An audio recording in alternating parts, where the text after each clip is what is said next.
सर्वमंगल मांगल्ये शिवे सर्वार्थ साधिके शरण्ये त्र्यंबके गौरी नारायणी नमोस्तुते।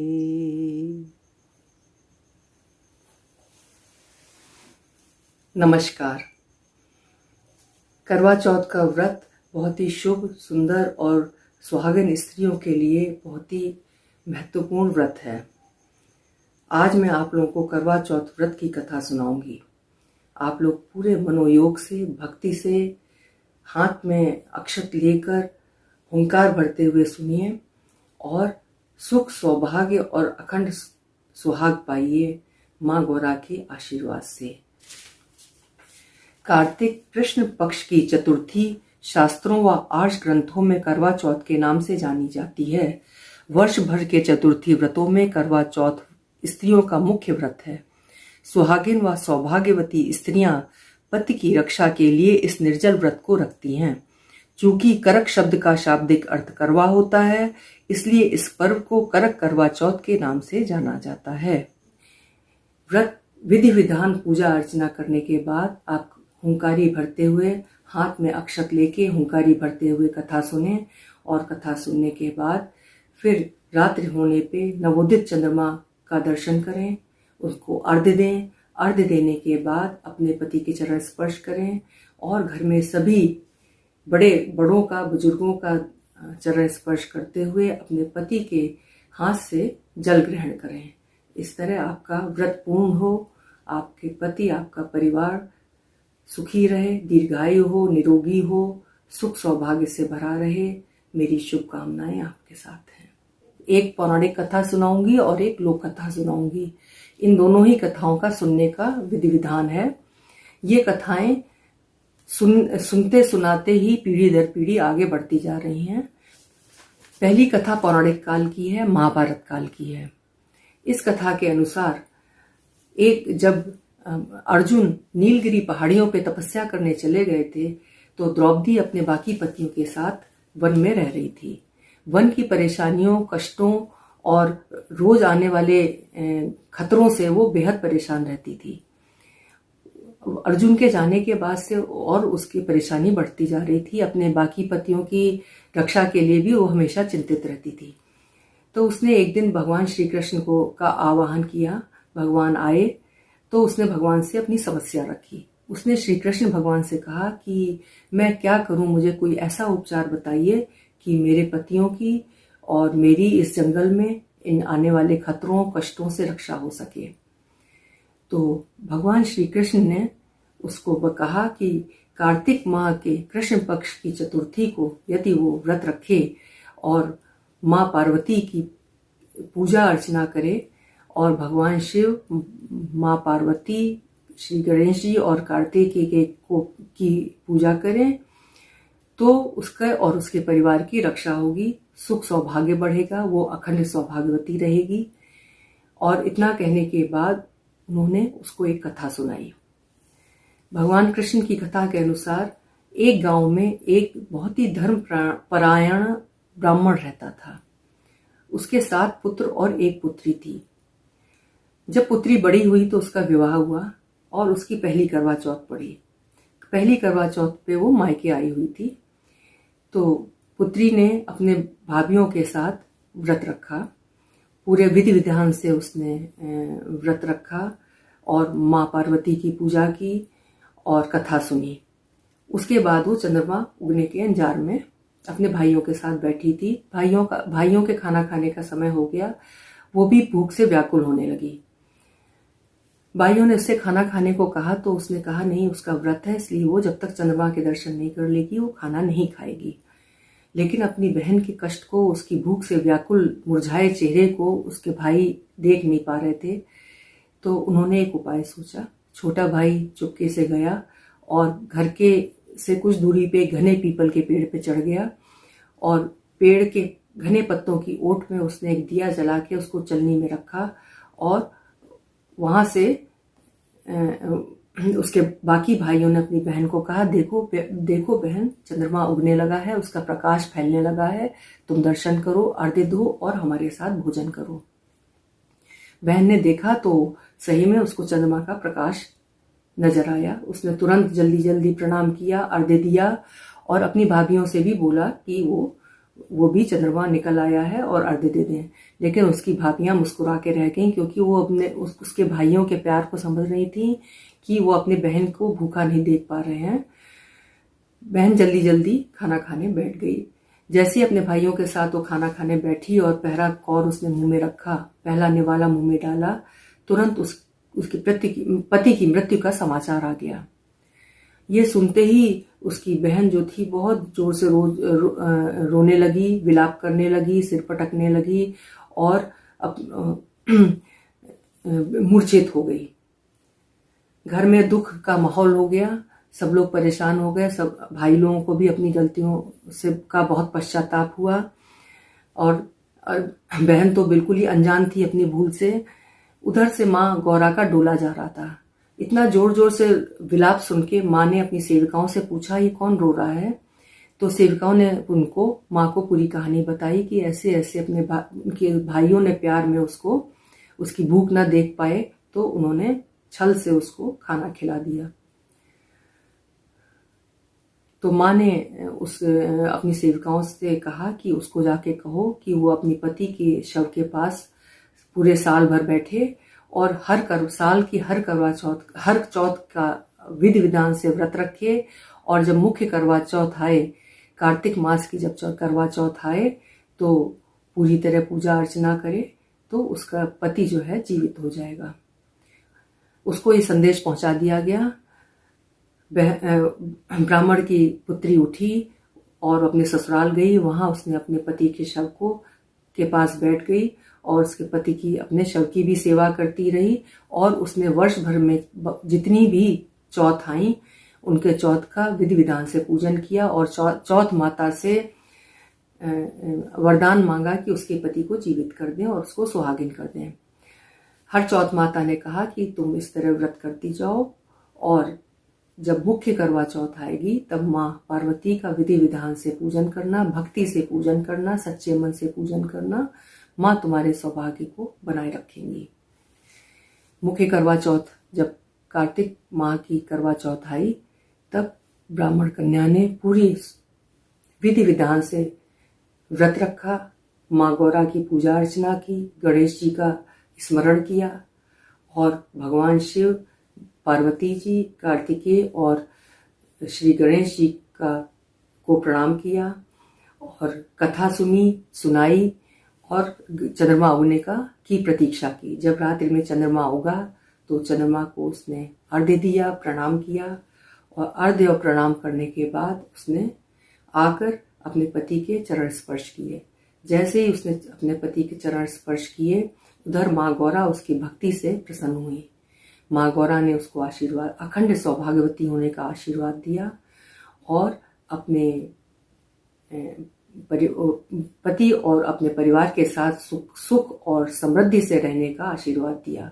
और ये करके माँ अपने डोले पर आगे चली गई और अन्य सौभाग्यवती स्त्रियों को आशीर्वाद देने के लिए उनका डोला आगे बढ़ गया। उसका पति उठ के बैठ गया। अपने पति को जीवित देख के वो बहुत प्रसन्न हुई और प्रसन्न होके वो प्रसन्नता से अपने पति के पास बैठी और उसने हाथ जोड़ के कहा कि जैसे माँ पार्वती ने मेरे दिन बहुराए, मेरे दिन पलटे, मेरे दिन फिराए, उसी तरह सभी स्त्रियों के दिन फिराएं, सभी स्त्रियों का सौभाग्य माँ पार्वती बनाए रखें। ये कथा सुनाने के बाद भगवान कृष्ण ने द्रौपदी से कहा कि तुम भी करवा चौथ का व्रत रखो तो तुम्हारे सारे पतियों की रक्षा होगी और ये वन में जो तुमको कष्ट आते हैं इनसे भी रक्षा होगी। तब द्रौपदी ने विधि विधान पूर्वक व्रत रखा और तब से करवा चौथ व्रत रखने की परंपरा शुरू हुई, ऐसा पुराणों में मानना है। और उसका ये फल हुआ कि द्रौपदी हमेशा अखंड सौभाग्यवती रही जीवन भर, उसके सभी पतियों की रक्षा हुई और सुख सौभाग्य से की वृद्धि हुई और वो पुनः राजा बने और द्रौपदी महारानी बनी। तो जैसे द्रौपदी के दिन फेरे, भगवान करे सबके दिन फेरे। अब मैं आपको दूसरी एक लोक कथा सुनाऊंगी। ये पौराणिक कथा थी, अब मैं आपको दूसरी लोक कथा सुनाऊंगी। आप लोग पुनः हाथ में अक्षत ले लें और अक्षत लेके फिर से कथा सुने। इस कथा के अनुसार एक गांव में एक साहूकार रहता था। उसके 7 पुत्र थे और एक पुत्री थी। करवा चौथ आई। करवा चौथ के दिन उसकी पत्नी ने, सेठानी ने, उसकी 7 बहुओं ने और उसकी पुत्री ने करवा चौथ का व्रत रखा। दिन भर विधि विधान से पूजा की, माँ पार्वती की पूजा की, कथा सुनी। कथा सुनने के बाद जब शाम हुई, संध्या हुई, तब उसकी साहूकार की पुत्री को भूख सताने लगी। साहूकार की पुत्री को उसके भाई लोग बहुत प्यार करते थे। वो अपनी बहन के किसी भी कष्ट को देख नहीं पाते थे। जब उन्होंने अपनी बहन को भूख की वेदना से व्याकुल पाया तो उन्होंने कुछ उपाय सोचा। उसमें एक भाई गया, उसने एक दूर पहाड़ी पे जाके एक दिया जलाया और दिए को चलनी से की ओट में कर दिया। घर आके उसने अपनी बहन से कहा, देखो बहन, वो चंद्रमा उग रहा है पहाड़ी के पीछे, उसका प्रकाश देखो ऊपर आने लगा है। बहन ने देखा तो बहन ने उसको सही मान लिया। बहन भूख से तो व्याकुल थी, उसने जल्दी से अर्घ्य दिया। अर्घ्य देके प्रणाम किया और प्रणाम करके वो अपने भाइयों के साथ खाना खाने बैठ गई। जैसे ही वो खाना खाने बैठी, थाली उसके सामने आई, किसी ने छीन दिया। एक बार उसको अनिष्ट की आशंका हुई, लेकिन पुनः उसने निवाला तोड़ा और निवाला तोड़ के जैसे ही वो मुंह के पास लाई तो उसमें उसको एक बाल दिखाई दिया। उसने वो निवाला फेंक दिया। तीसरी बार जैसे ही उसने फिर से थाली में हाथ डाला, हाथ डालते ही उसकी ससुराल से एक व्यक्ति आया और उसने सूचना दी कि उसका पति बहुत बीमार है और ससुराल से उसको बुलावा आया है। ये सुनते हुए घबरा गई और खाना छोड़ के उठ गई और उठ के तुरंत ससुराल जाने की तैयारी करने लगी। उसकी माँ घबरा गई। घबरा के उसने जल्दी से अपनी पुत्री के जाने की तैयारी में उसने जल्दी से बक्से में हाथ डाला कपड़े निकालने के लिए। तो पहले सफेद रंग का कपड़ा निकला, दोबारा हाथ डाला तो काले रंग का कपड़ा निकला, तीसरा हाथ डाला तो फिर काले रंग का कपड़ा निकला। अब माँ को भी बहुत घबराहट होने लगी। माँ ने एक सोने का सिक्का अपनी पुत्री को दिया और कहा कि इसे अपने हाथ में रखो और जब तुम अपने ससुराल जा रही हो तो रास्ते में जो भी मिले उसको प्रणाम करते हुए, चरण स्पर्श करते हुए जाना, और जो तुम्हें अखंड सौभाग्यवती रहने का आशीर्वाद दे उसे ये सोने का सिक्का दे देना और अपने पल्लू में गांठ बांध लेना। पुत्री ने माँ की बात मान ली और वो अपने ससुराल चल दी। रास्ते में जो भी उसको मिला उसको प्रणाम करते हुए, पैर छूते हुए, चरण स्पर्श करते हुए वो चलती रही, लेकिन किसी ने भी उसको अखंड सौभाग्यवती रहने का आशीर्वाद नहीं दिया। सब लोग उसको, कोई कहे दीर्घायु हो, कोई कहे सुखी रहो, कोई कहे धन दाने से पूर्ण रहो, कोई कहे तुम्हारा पीहर बने रहे, कोई आशीर्वाद दे तुम भाइयों की प्यारी बनी रहो, लेकिन किसी ने भी उसको सौभाग्यवती रहने का आशीर्वाद नहीं दिया। अनिष्ट की आशंका से वो धकधकाते हुए अपने ससुराल पहुंची। बाहर उसकी छोटी नंद खेल रही थी। उसने छोटी नंद के चरण स्पर्श किए। चरण स्पर्श जैसे ही उसने किया, उसकी छोटी नंद ने उसको अखंड सौभाग्यवती रहने का आशीर्वाद दिया और कहा कि तुम दूधो नहाओ पूतो फलो। ये सुनते ही साहूकार की पुत्री ने तुरंत वो सोने का सिक्का अपनी नंद को दिया और अपने पल्लू में गांठ बांध ली। अंदर वो गई तो देखा कि उसके पति की मृत्यु हो चुकी है और उसके पति को शमशान ले जाने की तैयारी हो रही है। ये देखते ही वो रोने चिल्लाने लगी, विलाप करने लगी और अपने पति के शव से को पकड़ के लेट गई और बोली, मैं इसको नहीं ले जाने दूंगी। तो गांव वालों ने समझा कि ये बहुत ज्यादा दुख से ये पागल हो गई है, तो वो उसको अलग हटा के उसके पति को शमशान ले जाने लगे। साहूकार की पुत्री अपने पति के पति के शव के पीछे पीछे शमशान पहुंच गई और वहां जाके भी वो अपने पति से लिपट गई और बोली, मैं इसको जलाने नहीं दूंगी, मैं माँ गौरा की पूजा करूंगी और उससे अपने सुहाग को फिर से जीवित करवा लूंगी। गांव वालों को लगा कि ये तो पागल हो ही गई है, तो उन्होंने क्या किया, बिना उसके जलाए उसके पति को छोड़ दिया और वहां एक झोपड़ी बना के उसमें उसके पति का शव रख दिया और वहां उसको छोड़ के वो सारे गांव वाले लौट आए। साहूकार की पुत्री ने झोपड़ी की सफाई की, अपने पति के शव को अच्छे से रखा और माँ गौरा का ध्यान दिया, चौथ माता का ध्यान किया और कहा कि हे चौथ माता, मैं वर्ष भर पूरे मनोयोग से आपका विधि विधान से आपकी पूजा अर्चना करती रहूंगी, आप मेरे पति को जीवित कर दें। उसकी सास रोज 2 रोटी उसकी नंद के हाथ भेज दिया करती थी। इस तरह साल की सारी जो चौथ आती गई वो सारी चौथ का विधि विधान पूर्वक पूजा अर्चना करती रही, व्रत करती रही।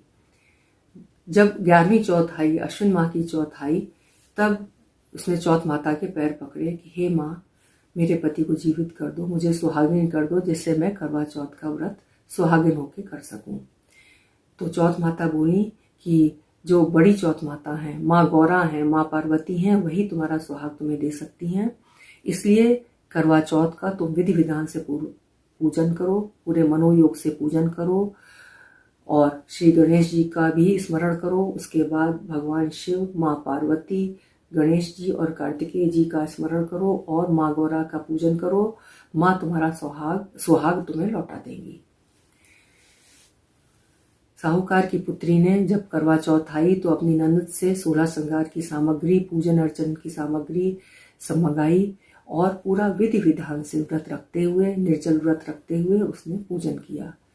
पूजन करने के बाद उसने कथा सुनाई और चांद के उगने की प्रतीक्षा करने लगी।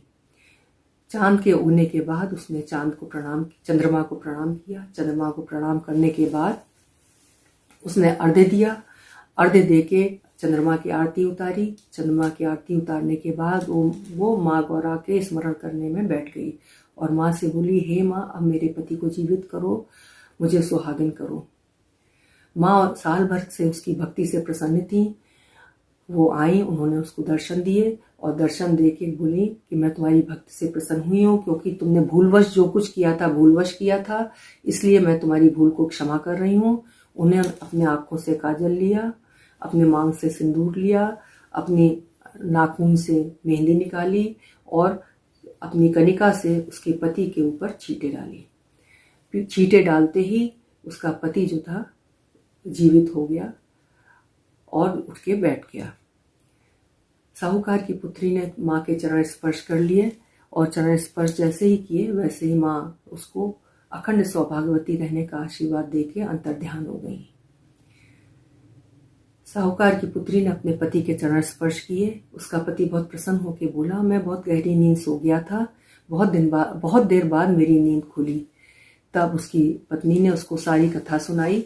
उसके पति ने भी भगवान शिव, माँ गौरा और श्री गणेश जी और कार्तिकेय जी का स्मरण करके उनको प्रणाम किया। तब तक उसकी छोटी नंद वहां खेलते कूदते आ गई। जब उसने भाई को जीवित देखा तो इतनी खुश हुई कि दौड़ती हुई फिर से गांव गई और उसने सबको ये सुख समाचार दिया। माँ गौरा जब जाने लगी तो उन्होंने आशीर्वाद दिया। तो उसकी झोपड़ी जो थी, साहूकार की पुत्री की झोपड़ी जो थी वो महल में बदल गई थी। जब गांव वालों को समाचार मिला तो सारे गांव वाले उसकी साहूकार की पुत्री और उसके पति को लेने शमशान पहुंचे। वहां एक आलीशान महल देख के सब चकित रह गए। जब अंदर पहुंचे तो साहूकार की पुत्री अपने पति के साथ बैठी थी। सबने और उसकी सास ने और गांव वालों ने उसको सम्मान पूर्वक सब लोग अपने घर लाए। जैसे साहूकार की पुत्री के दिन फिरे, राम करे सबके दिन फिरे। आप लोग सुखी रहिए, सौभाग्यवती रहिए और माँ का श्री गणेश जी का स्मरण करिए, माँ गौरा से आशीर्वाद लीजिए। करवा चौथ की बहुत बहुत शुभकामनाएं। अगला करवा चौथ इसी तरह हंसी खुशी आए, ऐसी मेरी शुभकामनाएं हैं और हम सब आप सौभाग्यवती बने रहें।